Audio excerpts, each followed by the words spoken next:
राजस्थान के एक छोटे से गांव में एक पुरानी सुनसान हवेली थी जिसे लोग गुमशुदा हवेली कहते थे। कहा जाता है कि जो भी उस हवेली में गया वह कभी वापस नहीं आया, लेकिन यह बात अजय जैसे निडर इंसान को रोक नहीं सकी।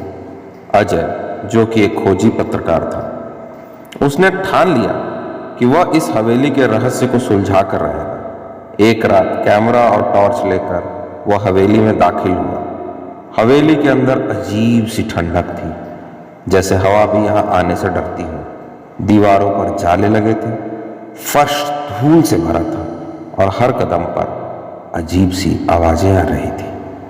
अचानक उसे एक हल्की सी सिसकने की आवाज सुनाई दी। उसने टॉर्च घुमाई तो एक बूढ़ी औरत सफेद साड़ी पहने कोने में बैठी थी। अजय ने हिम्मत जुटाकर पूछा, आप कौन हैं?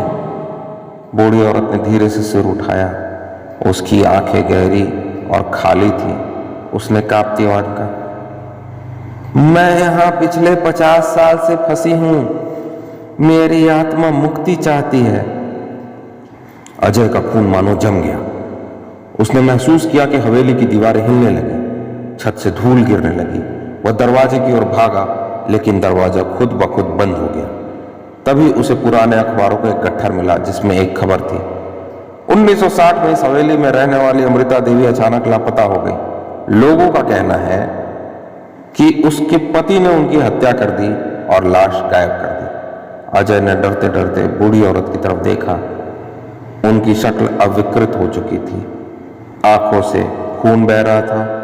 वह चिल्लाई, मुझे इंसाफ चाहिए। अचानक अजय को लगा किसी ने उसकी पीठ पर हाथ रखा हो। उसने मुड़कर देखा तो एक परछाई उसकी ओर बढ़ रही थी। अजय ने पूरी ताकत लगाकर दरवाजा खोला और बाहर कूद गया। सुबह गांव वालों ने उस हवेली के पास बेहोश पाया। जब उसने अपनी रिकॉर्डिंग चेक की तो उसमें एक डरावनी आवाज गूंज रही थी, मैं वापस आऊंगी। उस दिन के बाद कोई भी उस हवेली के पास जाने की हिम्मत नहीं करता, लेकिन हर पुण्य